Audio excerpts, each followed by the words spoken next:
ان کو یہ حق حاصل نہیں ہے کہ وہ احتجاج کریں، ان کو حق حاصل احتجاج کرنے کا حق حاصل نہیں، آپ محلے میں جائیں، گلی میں جائیں، نہیں، آپس میں بیٹھ کے معاملات حل کریں۔ اولاد کا یا والدین کا آپس میں جھگڑا ہے، ان کو بھی یہ حق حاصل نہیں ہے آپ گلیوں میں جا کے نکل کے احتجاج کریں، گلی بند کر دیں، نہیں، آپس میں بیٹھ کے معاملات حل کریں۔ اللہ اکبر۔ یہ حدیث اگر آپ سمجھ لیں، میں نہیں سمجھتا ساری زندگی کوئی بندہ اپنے پڑوسی کو اذیت پہنچائے گا، دکھ پہنچائے گا۔ لیکن امام الانبیاء کے پاس ایک شخص آیا، اب توجہ رکھنا، اس نے اپنے پڑوسی کی شکایت کی، سرکار دو عالم صلی اللہ علیہ وآلہ وسلم نے فرمایا تم اپنا سامان راستے میں رکھ دو، کیا کرو، سامان اٹھاؤ اور اسے راستے میں رکھ دو۔ تو اس شخص نے اپنا سامان اٹھایا، اٹھا کے راستے میں گلی میں رکھ دیا۔ جب بھی وہاں سے بندے گزرتے، لوگ گزرتے نا، تو لوگ اس سے پوچھتے تو نے یہ سامان گلی میں کیوں رکھا ہے؟ تو وہ کہتا ہے یار میرا پڑوسی مجھے بہت تنگ کرتا ہے، وہ مجھے اذیت پہنچاتا ہے، دکھ پہنچاتا ہے۔ اب لوگ اس بندے کے اوپر لعن طعن کرتے، یار کتنا بدبخت ہے وہ کہ اس کے شر سے اس کا پڑوسی محفوظ نہیں ہے، اس کو اذیت پہنچا رہا ہے۔ جب یہ بات اس بندے کو پتہ چلی نا لوگ میرے اوپر لعن طعن کر رہے ہیں، تو وہ سیدھا حضور کی چوکھٹ پہ آ گیا۔ کہا حضور اس بندے سے کہے نا سامان اٹھا کے اندر رکھ لے، اس کی وجہ سے لوگ میرے اوپر لعن طعن کر رہے ہیں۔ توجہ میرے نبی کے غلاموں، امام الانبیاء نے فرمایا لوگ تو بعد میں تیرے اوپر لعن طعن کر رہے ہیں، کائنات کا رب بھی تیرے اوپر لعنت بھیج رہا ہے۔ سبحان اللہ، سارے بولیں استغفر اللہ۔ کون؟ رب بھی تیرے اوپر لعنت بھیج رہا ہے۔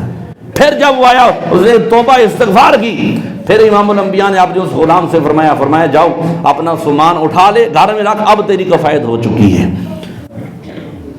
تو پڑوسی کے حقوق ہیں میرے نبی کے غلاموں۔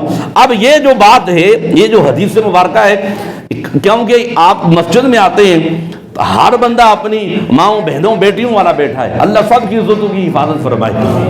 احباب ذی وقار، یہ حدیث مبارکہ میں آپ سے گزارش کروں گا خدا را، یہ جو حدیث مبارکہ میں ابھی آپ کو سنانے لگا ہوں، یہ حدیث کم از کم جا کے آپ اپنی بیٹیوں کو، اپنی بیویوں کو، اپنے گھر والوں کو ضرور سنائیں گے نا انشاءاللہ؟ سارے بولے انشاءاللہ۔ کوئی مشکل حدیث مبارکہ نہیں ہے، بالکل آسان حدیث مبارکہ ہے، اور سارے معاملات حل ہو جائیں گے اس حدیث سے۔ اور ویسے بھی یہ صدقہ جاریہ ہے، ہمیں آگے جا کے اس کو پھیلانا چاہیے۔ توجہ رکھنا۔ اب حضرت ابو ہریرہ بیان کرتے ہیں کہ ایک شخص نے عرض کی یا رسول اللہ فلاں عورت کا نام، انہوں نے کہا فلاں عورت بکثرت نماز پڑھتی ہے، صدقہ کرتی ہے، روزہ رکھتی ہے، تاہم وہ اپنی زبان کے ذریعے اپنے پڑوسیوں کو اذیت پہنچاتی ہے۔ توجہ، کیا صدقہ بھی کرتی ہے، نماز بھی پڑھتی ہے، روزے بھی رکھتی ہے، تہجد گزار بھی ہے، رات کو قیام بھی کرتی ہے، سجود بھی کرتی ہے، لیکن اس کا ایک عمل یہ ہے کہ وہ اپنے پڑوسیوں کو کیا کرتی ہے؟ اذیت پہنچاتی ہے، دکھ پہنچاتی ہے، تکلیف پہنچاتی ہے، اس کی زبان سے اس کا پڑوسی محفوظ نہیں ہے۔ امام الانبیاء نے فرمایا ہی النار، وہ عورت جہنمی ہے۔ کیا ہے؟ سارے بولو کیا ہے؟ جہنمی ہے۔ آگے حضور کے پاس ایک اور عورت کا ذکر کیا، انہوں نے کہا ایک عورت اور حضور جو نماز روزے اس کے بالکل کم ہیں، جو صدقہ کرتی ہے وہ پنیر کے جو ٹکڑے ہیں نا ان کے برابر وہ صدقہ کرتی ہے، بس فرائض ادا کرتی ہے، تو پنیر کے ٹکڑوں کے برابر وہ صدقہ کرتی ہے، لیکن وہ اپنے پڑوسیوں کے معاملے میں بہت زیادہ اچھی ہے، اپنے پڑوسیوں کو دکھ نہیں پہنچاتی، تکلیف نہیں پہنچاتی۔ توجہ، امام الانبیاء نے فرمایا وہ عورت جنتی ہے۔ کیا ہے؟ جنتی ہے۔ آپ دیکھیں ایک طرف نمازیں، روزے، زکوٰۃ، حج، لیکن حقوق العباد کے اندر کمی پیشی تھی، حضور نے کیا کیا؟ فرمایا جہنمی ہے۔